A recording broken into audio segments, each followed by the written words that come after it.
ومن يسلم كلا جبل وجهه ياسا مكونغ وفيوتنغو إلى الله فادك الله وهو هورتي تاي كانكو موسن كو موجين تو كادي golle moƴƴini anniye hay fagadi istamsaka gobɗi oɗo jogitike bil urwatil wusqa ɓoggol tiɗugol ngol ɓoggol wondugol e hoolare ngol wa ilallahi ko faade kala aqibatul umuri woni battane fiyakuji ɗin aman kafara kala kadi yedduɗo fala yahzun kawta sunin e kufuru keferankaku makko ngu ilayna ko faade kame marji wonde ruttorde maɓɓe nden fa nunabbi'uhum min humpitaɓe bima amilu saabu konko ɓe gollayno inna allaha no allah alimun ko anduɗo ɓe dati suduri gunduji ɓerde no mattew meɗen dakmitaɓe galilon seeɗa bi mana ko aduna meɗen liiƴanaɓe min addana ɓe weeli foti seeɗa saabu adina ko neɓuɗa ko aduna haray ɗum ko seeɗa on ko konta tuma nodo tarruhum refti min loñƴoyayɓe min takkoyaɓe ila adabin faade leppe galisin tekkuɗe bi mana muusuɗe hulɓiniɗe wala in sahal tan wallahi salande keɓe man halaka as-samawati kombo tagi kammuli ɗin wal arda e leydi ndin la yaqulunna wallahi ɓe yettoma allahu ko allah ɓol wiɓe awa alhamdulillah modi yettore nde yo woodan allah kadi bal kono siko woni aktharum ko ɓuuri hewde maɓɓe la ya'lamuna ɓe anda lillahi ko allah ɗone ma fi samawati kono gonga kammuli wal arda e ka leydi inna allaha allahu wal ganiyu kanko woni galo alhamidu yettiniɗo o walaw annama fil ardi hara tawno dendanangal kon ka nder leydi min shajaratin immorde e leɗɗe aqlamun ɗum settano waɗa karambi wal baharu dendanangal bahar on kadi ɗum kadi wattama ndaha yamudduhu allah ɓeyda on baharu kadi min baadihi e ɓaawo o baharu woduɗo ɗo saabu ato abuhurin o watta kadi maaje jeeɗiɗi e hoore o ɗo wona jeetati ɗum kadi fof watte ndaha ko windire yewtere allah nden ñande dargal ma nafi datte ɗi baharuji jeeɗiɗi o e dendanangal leɗɗe kon kawre leɗɗe ko setta waɗa karambi ma nafidata ɗum ɗo gaynata no windugol kalimatullahi daaliyeji allah ɗin ñande dargal allahu akbar dey inna allaha no allah azizun ko tedduɗo hakimun ñeñuɗo musidɓe julɓe yinde ñalande wiyetende dargal ndena ɓattininde ni nde ko ebitininde nde ko hulɓininde nde wona suyninde ma halqukum wona ɗi tagegol mo on wala ba'athukum wona immitegol mo on e jungo allah illa ka nafsin wahidatin si wona ɗum no wanimo ho wonki wooti tagugol on fof no wanimo tagugol wonki wooti wargol on fof no wanimo wargol wonki wooti immintingol on fof no wanimo immintingol wonki wooti ko waɗi noon kanko gollal ngal ko ngal juuti o ko ngal janɗi o ko ngal fanɗi o innama amruhu ida arada shay'an an yaqula lahu kon fayakunu ko yo wiyan tun yo wonu wona e inna allaha na allah saminu ko nano basirun ko yo alam tara ene ayi ali anna allaha na allah yuliju layla mo naada o jema fi naare nder ngal ñalla o yuliju naara mo naada ñalla ngal kadi fi layla e jemma o en sifinoke fasere ko woni maniére naadugol ngol honno naadindirirte en sifinoke ɗum kala tawɗo humpa no humpitaki yo noddu ka 68 60 53 09 même numéro e reso jeeditiɗi wa sakhara shamsa o ɗeltina ngen wal qamara e lewru ndun kullum ɗiɗo fof yajiriɗo doga ila ajalin ha ila jal musamman wi'angal wa anna allaha e wonde no kanko allah bima ta'malun e ko wonɗo golde ko khabir ko humpitiɗo dalika ko waɗi ɗum mbi anna allah sabun allah hooli haqqo kanko ni gonga wallahi wa anna ma yaduuna e wonde ɗiɓe woni rewde min duni ko hewta allah albatilu ɗin ko ɗi meere meƴƴelde kadi wa anna allaha nallahu wal aliyu kanko towɗal kabir mawɗo alam tara yaali annal fulka no ɗeɗo laaɗe tajiri hiɗe doga fil barika nder bahar bi ni'matillahi sabu nema allah kan ko nema allah ko yurmede allah on dogirde ɗe li yuriyakum fi hollo min ayati modde mandeji makko ɗi inna fi dalika ande woni ɗum ɗo la ayatin mandeji li kulli sabbarin wonande kala muññotoɗo jarrabuyeji albala uji ɗin shakurin yettuɗo yettiniɗo wa ida gashiyam si suddiɓe no mawjuni moroloji ndiyan ka nder ndiyan toon ka julali wawɗi wano duule hakke ko ɗi janɗi niɓɓiti da'ullaha ɓe nodda allah on leerɗo mukhlisina law dina ɓe laɓɓinanamo dina ɓe wiya fatiha ɓe wiya ɗum ɗo ɓe wiya ɗum ɗo ɓe wiya ɗum ɗo falamma najjahum tumande allah subahana wa taala dandunoɓe ilal barri o arteɓe ɓe ka jordi ɓe jeppi e hoore jang ɓe ƴawi ka beele faminhum tawa yohino e maɓɓe no joni mo ɓutasidun e hakkidiɗo e waɗugol ko wiyete kon ndewal hakkidiɗo e waɗugol ko wiyete kon moƴƴere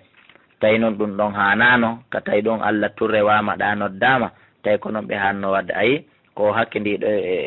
e wowlugol ko moƴƴi e gollugol ko moƴƴi wama yajhadu yeddata bi ayatina ayaji amen ɗin illa kullu khattarin sona kala hewɗo bungugol hewɗo jampagol kafurini yeddo ya ayuha nnas kono yimɓe ittaqu rabbakum hule jomma wakhshaw hulon kadi moƴƴa yawman ñalande hino araya wallahi la yajizinde nafata walidun jibinɗo an waladihi e gayi mo o jibini on nene wawana ɓiɗɗo wawana nene ñalande musude wala mawludun wona bobo on kadi huwa kanko jazin woni dandowo an walidihi e gayi jibinɓe mo ɓen kadi shay'an hay hunde inna wa'dallahi andele no fodore Allah ne haqqun ko nde gonga fala taghurrannakum wata hudu on wata trompo wata jampo al hayatud dunya ngel gurdam wel aduna wala yaghurrannakum wata hudu billahi kallal gharuru huduru ko ɗum waɗi si salafu salih kamɓe ɓe yetti bahar aduna o ɓe waɗi makko o baharu mo darata sa unike e makko a lutti ɓe yetti golle maɓɓe moƴƴe ɗen ɓe waɗi ɗum ɗon laana ko ɓe no lumbira e nder oɗo baharu ɓe yaha gaɗa to ɗi mana awa legoy ɓe woni golloɓe golle moƴƴe ɓe itti wonkiji maɓɓe ɗin ko welata ɓe kom fiyo ɗum ɗon lumbimɓe e aduna on hara ɓe unake e makko ɓe yaha aljanna inna allah ande no allah inda ka makko ni ilmu saati ganda andugol fi dargal ala anduɓe min sona kanko wa yunazzilu ghaytha mo jippina toɓo ngon o yaalamo mo andi ma fil arhami kadi konkon kander rengaji kala ƴettuɗo reedu mo andi siko gorko on to ma siko debbo ma siko siwtaɓe ma siko goto wa ma tadri anda noon ngoy nafsun wonki maga taksi bo gadata kon ɗum ki faggitoto janggo ko jannguɗa iɗa andi ko heɓuɗa kono anda ko heɓata anda ko heɓa e ma wa ma tadri nafsun ko wana noon kadi wonki anda bi ayi ardin ko honto e leyɗele ɗen ta mutuki mayata qissano ɗo seede on hay wonki wo anda ko honto ki mayata fewno annabi souleymane alayhi salatu wassalam en addino qissa on en fillitoto ɓa en hewti yewtere ko yowodiri e mum laatino ministre jo goo kanko annabi souleymane e gouvernement makko e ɓeeɗa conseil de ministre yewtiren noon hay so tawina ɗum ɓe on no wadde kono yewtiren noon ɓeeɗa réunion hakkudeji maɓɓe malakal mawtu naati nder toon wayli goɗɗo wayli gorko labaɗo ɓorni ha moƴƴi tawti ɓe nder réunion on tawi noon ko addimo tigui tigui ko ministre jo goo e nder ministre ɓe annabi souleymane ɓen hewti ka o duwa mayde ɗon leero on hewti minute aji ɗi hewti ko seconde aji heddi kono noon joni wona e leydi kaɓe woni ɗon e duwa mayde ko leydi ɓurde e woɗɗitade ka wirte toon hella yaman ko toon o duwa mayrde ko maɓinima ko honno o wawata hettirde o yaman ka o duwa mayde toon o waramo hara leer feƴƴade tuma o ministre ji ɓanti o daara tawa oɗa no sutimo tawa oɗa no sutimo no mapino parti mi guite ɗen joni noon andal kombondu o gasugol ministre on directement levé de science on kañum ministre jo inni annabi souleymane ha oɗo de mi anditalmo ono daadela moƴƴa annabi souleymane maaki ko wiyete malakal mawto o yani ye awa yamiri hen ndu yo ndu wifan heñeja ndu cippino yalan yaman annabi souleymane a yamiri ɗum anda tawi ko ɗaɓɓira gaɗa hettori gani hendu ndun kutimo tawi kanko fanude makko ko fiyo woɗɗodiri e malakal mawto fiyo daɓɓe mayde hendu ndun ka kutimo ɗon jippinoymo yaman jippagol makko toon tawi malakal mawto no dari winni moodi a toon gilan seeɗa ni leeta tawi miɗo jiiɓi honno addata ɗum andi si oɗo anduno ɗum wallahi neno yo hendu ndun accuma ɗon taw buusu ka ɓa ko satti wo leer on feƴƴata ko satti wo kadi ka on tigi duwa mayde ɗon kadi ɗum kadi feƴƴata ay ɗum no hulɓini misal ɗe balɗe ɗo kadi musidɗo amen ko ɗum woni hecci hanki ɗo o iwi mamum e hoore moto o ari ha natugol Conakry ɗo o tawi accident hino waɗi ɗon awa wonɓe ɓen ko accident toon buyno barmi goɗɗo gono toon hunde waɗalimo on komo pita yeeyo lekkele Madina on sumati ko ɗum woni ɓayɓe darni musidɗo amen on ka moto ɓenni hara meɗen waɗi accident ɗo kono nde tawno oɗo hunde waɗalimo meɗen faala ya hewtiniroyamen ka saare o hotoya ka suutu min trouva solution minen hedditiɓɓen kadi no min yarta o andi o waɗi accident ɗo hunde waɗalimo musidɗo amen on ƴettimo ka moto ɓeyri ha fewdo baylo baya ka amen ɗo oto tappiɓe ɗon kañum supportaɗo waɗuɗo accident on nane hunde waɗalimo oto tappiɓe ɗo o maayi ɗon musidɗo amen on tampi kono Allah subahana taala hisini on ɗon o mayani on andi ɗo c'est à dire o accident waɗɗo 36 to himo wawno mayde ɗon kono hari duuɓi ɗin no heddi minute aji seeɗa go'o ɗimmi tengel kadi na e hoore ndin leydi ɗon na e hoore on terrain ɗon o duwa mayde e nda son faami golle Allah ɗen o faami jarrabuyeji ɗi e kadi le o accident to waɗɗo 36 Allah hoddiri kadi ko ɗon o waɗata o en leer ɗon so wona ɗum on accident hino wawno habbade oya ha duuɓi makko ɗi lanna waɗida nde wotere o maya nde wotere donc tawi be Allah provoqua yo woni ko wiyete kon accident ji ɗiɗi o yimura ɗum ka inna allaha no allah alimun ko anduɗo khabirun ko humpitiɗo ko duwa waɗede. Si tawi woni ɗum feƴƴi suratu sajada ɗon andi sujudeje 12 hino ka nder qur'an ga jonno ngol suratu wol ɗo ngol innitiraɗen sujudeje ɗon directement en même temps saabu kangol kadi noon sujudere goo e nder ɗen sujudeje 12 sujudere goo hino e nder maggol. E ngol ɗo kadi ko ngol makkiyatun. Bismillahi rahmani rahim. Alif lam mim wallahu alam bi muradihi. Tanzilul kitab jippagol nde deftere la rayba fi sikki wala e mayre kala ko yiɗa nder ga jogor ƴakkirde qur'an sikki ala gade sama kala ala nder ga min rabbil alamin ko nde iwrinde ko Allah jeeɗi windire nde o. Am yaquluna kaɓe wiya iftarahu wonde a fifinde qur'an bal skoni huwa nde qur'anare alhaqu kone gonga min rabbika immorde ka joomi ma li tundira fiya wajorde kawman yimɓe ɓe andanɗa hoore ma atahum hari arali ɓe min nadirin immorde wajotoɗo ɗum qurash makka min qablika ko adima la'allam no gasa kamɓe kadi yata duna ɓe feway ɓay ɓe heeɓi annabajo ɓe heeɓi deftere kono ɗum ari ɓe ɓeydi ɓoylade buy e maɓɓe. Allahu allah alladi woni o khalaqa samawati taguɗo kammuli ɗin wal arda e leydi ndin o ma baynahuma e konkoni hakkude majji fi 6 ayyamin e nder balɗe 6 en sitino ɗen balɗe 6 summa stawa refti o fotodiri alal arshi ka arsh malakum he alana on ɗo ka gonga min duni ko hewta Allah min waliyin immorde giɗo wala shafin wona tefowo. Afala tatadakkaruna en wajitotako min ɗo Abdoullahi kala inchallahu mi wajitoto ɓe wonɓe lanjentade kamɓe kadi ɓe wajitoto. Yudabbirul amra kanko Allah imo eɓɓindo fiyakuji ɗin himo dirisa alhaaliji ɗin mina sama immorde ka sama dow toon ilal ardi ha memi ka leydi ga tayle kanko Allah kaka kammo woni himo ka hoore arsi makko. Summa yarjul hefti hino ƴawa ilayhi faade ka makko fi yawmin e nder kala ñalande kana latinde miqdaruhu fi yawmin e nder ñalande kana laato inde miqdaru embre mayre on no fotata juutude alfa sanatin ko wa duuɓi wulure min mata udduna immode ko konto ton ko fana ɗon ko ñalande dargal ko nden ñande mi mana woni ko golleji ɗin e woni ko fiyakuji ɗin ƴawata ka makko ɓe mana résultat ji ɗin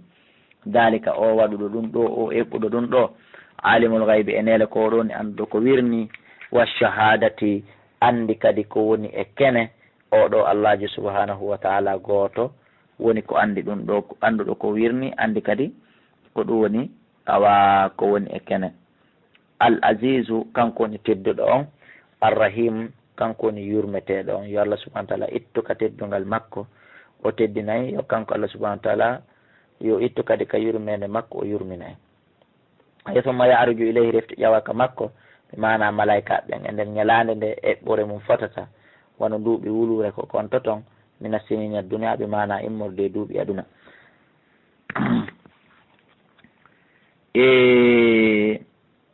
Alladi wa allaji ahsana moƴƴinɗo labine kulla shayin kala hunde halaqahu tagu mayre on kala ko tagako ngo kanko tagi ha moƴƴi o bada o fuɗɗori halqal insana tagu neɗɗo on premier min tenin immorde loopal baba men adama. summa jaala refte waɗi naslahu sortodiral makko ngal dambe makko ɗen min sulalatin immorde sortodiral min ma in immorde ndiyam mahinin hoyɗan yaha ɗon kadi ila mawduga faade ila alakin faade heɗɗere yaha ɗon kadi ila mawduga faade huyre non summa sawa refte kanko Allah o fondidiri mo waɗi mo ibnu adama fotodirɗo o nafa ka wutti fi e nder makko min ruhi immorde ruhu makko on wa jaala lakum sam'a wal absara wal afidata o waɗani on noppi e gite e ɓerɗe ko ɗiɗo tati ete lisate majjere iwe mum en finsitino fi ɗum ɗo ka suratu nahal qalilan hino fanɗi ma tashkuruna noon konko on ɗo yettude Allah ɓoy wona yettoɓe Allah ɓoy wa qala ɓe wi aydadollalna enayi a faala wiide so tawi woni min majji fil arde ka nder leydi ko ɗum woni min maayi min muncitike min yoosi min lanni few ko ɗum woni ɓe faandi majji on ɗo aynano minen la fi halqin jadidi min wonto e tagu heesu ko ɗum faalɗa wiide hi ko ɗum bal so koni hum ɓe bile ka e rabbim e hawrugol e jom maɓɓe kafiruna hiɓe yiddi ko ɗum waɗi si ɓe poosa ɗi question ji ɓelu haalanɓe ko neeɓuɗon wuurude wallahi yatawaffakum hunnayyi on waray on malakul mawt oɗo malaikajo wiyeteɗo malakul mawt bi mana oɗo malaikajo halfinaɗo ko wiyete kon warugol ngol alladi o allahji wukkila bikum halfinaɗo on warugol on shabsaɗo warugol on thumma ila rabbikum refti ko faade ka joomi mo on turja'una woni ko ruttete ɗon haray oɗo malaikajo wiyeteɗo malakul mawt woɓɓe no noddiramo Azrail kono dey haray ahlu sunna al jamaa jaɓa ɓenni haray o hana noddirede Azrail madama ko Allah jippini ka Qur'an inde makko ɗin ko wimo ko malakal mawt haray ko malakal mawt o duwa wiyede o duwaka wiyede ajara o duwaka wiyede Ajara'ilu aray ko malakal mawt ko noon o duwa wirede par ce que Allah taguɗomo o ko malakal mawt woni no noddirimo so tawi woni ko min heeɓi kon pay kon iɗon andi o ko baba ko ɓiɗɗo anni komi woni baba makko kala inde nomi noddirimo modi aray ko noon woni handirɗon noddugol mum walaw tara ara yeyno idil mujrimuna tumane tawi ɓe bandiɓe nake so hiɓe uggini ru'usihim koye maɓɓe ɗen hiɓe hersidde siyansi enda rabbim nokka joom maɓɓe hara ɓe na rabbana joomi amin absarna min yii noon joni min yii noon joni wa samina min nani noon joni hari min nanali hari min yiyali kono joni min yii min nani farji ina ruttu men na amal min golloyay ka aduna salihan golle moƴƴe innano minen muɓinuna min hoolike joni désolé konngol trop tard docteur après la mort tuɗugol heltuɗan nanande nden ɗon nafata yiyande nden ɗon nafata ajanallahi fi wuttagol e aduna ɗum ko impossible ko mustahil en yetti Allah yi inɗo en enen fewndo tawata lawaki o nanini en fewndo ka tawata lawaki wala shi'na si meɗen yiɗino la ta'ina min okkayno kula nafsin kala on kewda fewndo peewal makke on min fewnake forcé kono aray moƴƴa walla ken siko woni haqqal qawlu konngol lette ngol tabitike min konngol ngol tabiti min ni immorde an honɗum woni ngol konngol la amla anna jahannama wonde mi heɓɓina yiite jahannama minal jinnati immorde jinnaji ɗi wannase yimɓeɓe ajma'ina ɓe ɗen dangal ko ɗum waɗi si tawi no na ɗum si tawi Allah lanni huɗade yiite heeway andi aray ala no okkita kadi kala wonki peewal makke on par ce que kala fewuɗo ko naato aljanna nelaɗo maki ko wiyete kon peewal la yahdi ilal janna aray ɗum koye aljanna naɓata ele Allah lanni no huɗade so huɗino tun kadi yiite jahannama heeway o précisal kon ɗon ge hebbinirte wono yimɓe jinna mo wawi yakkude kala feewa naata aljanna o ɗaɓɓa kaaƴe e beɗi ɗum ta yiite jahannama heewa himo wawno ɗum faduku a dekke bimana sittum saabu konko yejjutuɗon li ko yawmi komi hawrugo e ñallal mo haada ngal ɗo innana menen nasinakum menen kadi mi yejjiti on waduku dekke adabal hulde lette luttal bima kuntum saabu konko laati ɗon tamaluno e ɗon golla innama yuminu ande ko gomɗinta hooloɓe ayatina ayaji amen ɗen alladina ko ɓen ɓe andanɗa hoorema ida yokkiru biha si ɓe wajorama ayaji ɗen harruɓe suuya e sujjadan koɓe sujjuɓe wa sabbahu bihamdi rabbihim ɓe subbino ɓe yetta joomi maɓɓe wohum kamɓe la stakbiruna ɓe mawnintinotako e waɗugol ɗum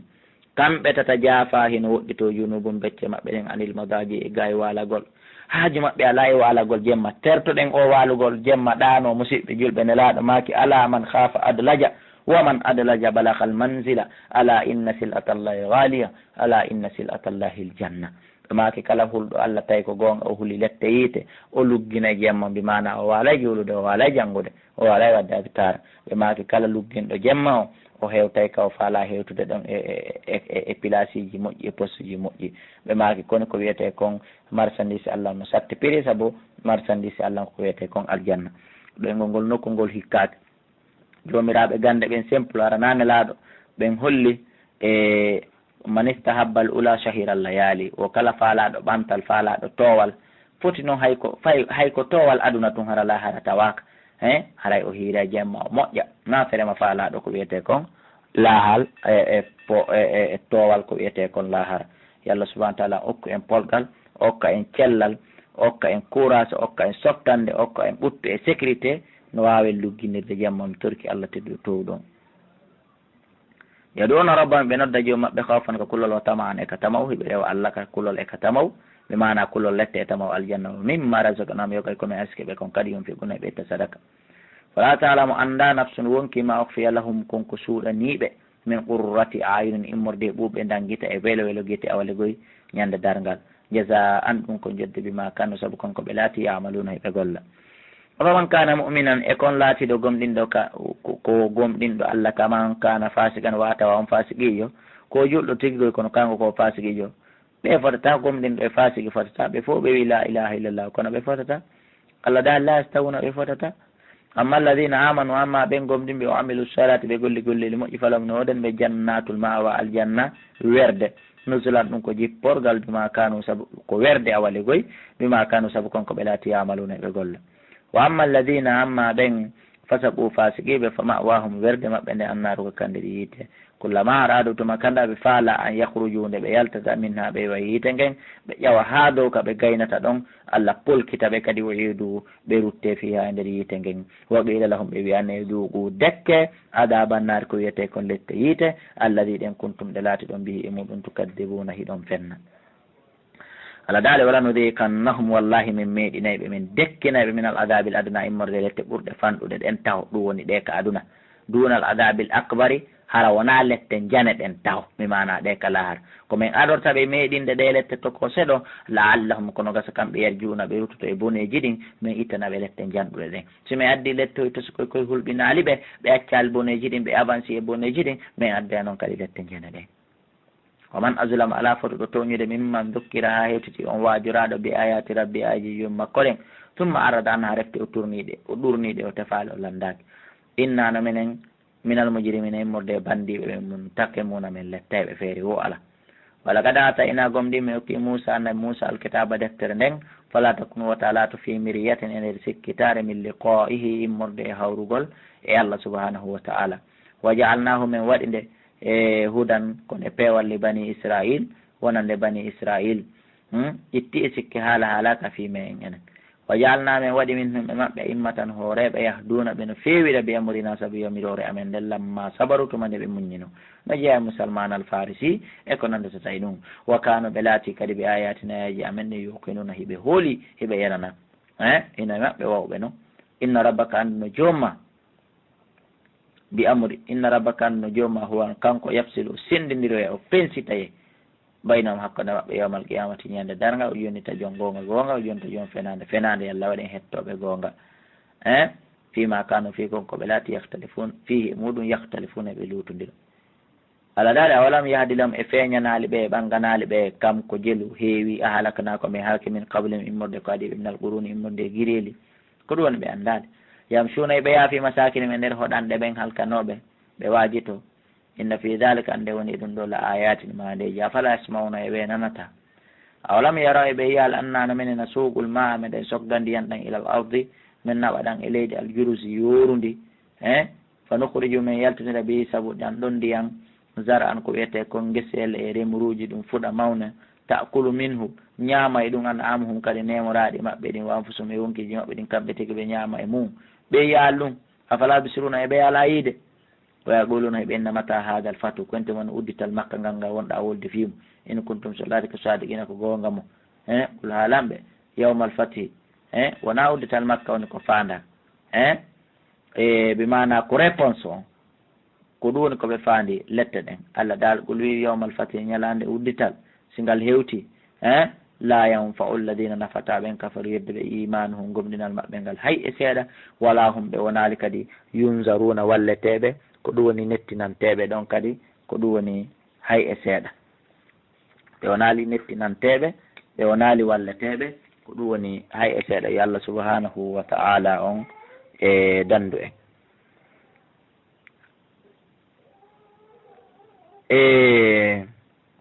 ay ko ɗum woni yawmal fathi ko ɗulle tigiri koɓe faandi ko fathu makka haɗa daali fathu on so tawi woni o ari nafataɓe yeddunoɓe ay bani Khuzayma ko ɓe woni ko faanda alladina kafaru ko bani Khuzayma nafataɓe imanu gomɗinal maɓɓe